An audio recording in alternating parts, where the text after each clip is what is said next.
ஆனா இன்னைக்கு நம்முடைய தென்காசி மாவட்டம், நம்முடைய சங்கரன் கோவில் தொகுதியில் இன்னைக்கு பாத்தீங்கன்னா இவங்கனால கொடுத்த வாக்குறுதியை நிறைவேற்ற முடியலைங்க. நான் ஒரு வாக்குறுதி படிக்கிறேன் பாருங்க. திமுகவினுடைய தேர்தல் வாக்குறுதி 84, செண்பகவல்லி அணையை சரி செய்வதற்கு நடவடிக்கை எடுப்போம்.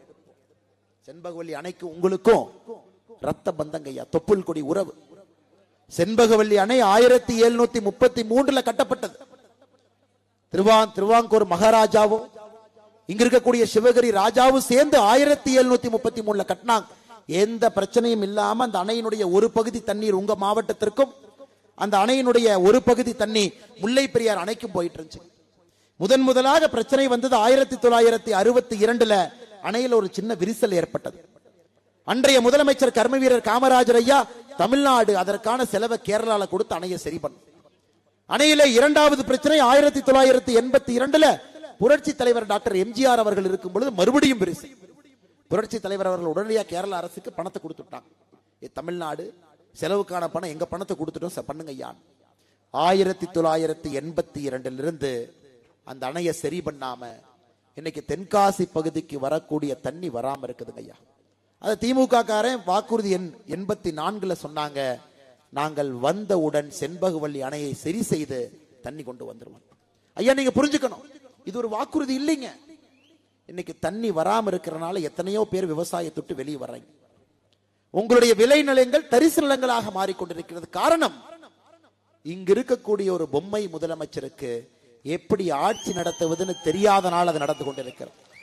கேரள அரசை பார்த்து மிரட்டி ஒரு வேலை செய்யக்கூடிய ஒரு முதலமைச்சர் நமக்கு வேண்டுமோ தவிர, இந்தி கூட்டணியில் இந்த பக்கம் கம்யூனிஸ்ட், இந்த பக்கம் திமுக, நாமெல்லாம் ஒன்னா இருந்துக்கலாம், நாமெல்லாம் ஆட்சியில் இருக்கலாம், மக்களுக்கு எதுவும் செய்ய வேண்டாம் என்று நினைக்கக்கூடிய முதலமைச்சர் இருக்கிறார். இவர்கள் தேர்தல் வாக்குறுதியில 84வது வாக்குறுதியாக சொல்லி இருக்கக்கூடிய ஒரு விஷயத்தை உங்கள் முன்னாடி சொல்றாங்க. பேபி அணையை சரி பண்ணா முல்லை பெரியார் அணையினுடைய நீர்மட்டத்தை நாங்க உயர்த்திடுவோம். 3 கொத்தனார் சகோதரர் பேபி அணைக்கு போனாங்க. போய் பல வருஷம் ஆச்சு, இன்னும் என்ன பண்ணாங்கன்னு தெரியல. பேபி அணையினுடைய இதை சரி பண்ணாதனால முல்லை பெரியார் அந்த பக்கம் தேனி மதுரை அவங்களுக்கு பிரச்சனை. உண்மையை சொல்ல வேண்டும் என்றால் தமிழகத்துல நம்முடைய நீர் ஆதாரமும் நீர் மேலாண்மையும் அழிந்து கொண்டிருக்கிறது. விவசாயத்திற்கு பெயர் போன தென்காசி வரும்பொழுது பாத்தீங்கன்னா ரோட்ல ஒரு பக்கம் மக்காச்சோளம் இருக்குங்க ஐயா, ஒரு பக்கம் பருத்தி.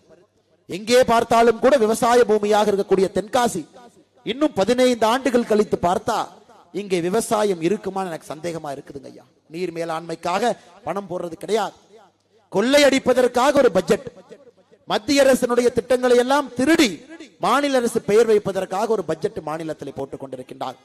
ஐயா நம்முடைய பாராளுமன்ற உறுப்பினர் இங்கே வரும் பொழுது செய்யக்கூடிய முதல் வேலை தனியாக மத்திய அரசு கிட்ட இருந்து ஒரு பட்ஜெட்டை வாங்கி கொண்டு வந்து தென்காசியினுடைய நீர் மேலாண்மையை சரி செய்வது நம்முடைய முதல் வேலையாக இருக்கு.